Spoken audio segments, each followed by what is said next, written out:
everyone.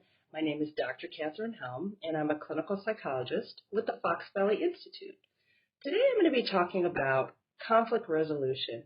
And a question to consider is, why do I not feel connected to my partner anymore?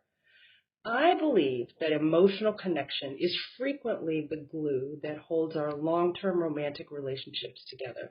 But couples go through periods of emotional connection and emotional disconnection. That's pretty normal.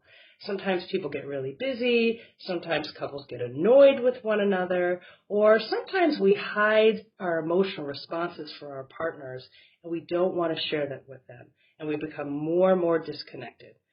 Another really common way of being disconnected is not spending any time together. So I believe that romantic relationships are like plants. If you don't water them, they will not grow. So if you are beginning to feel emotionally disconnected from your partner, it's time to have a conversation. It's time to sort of admit that and work together as a couple on ways you can reconnect with one another. Try not to wait too long, because the longer you wait, the harder it gets and the more problems you'll have in the relationship. Thanks for letting me talk to you today. Bye.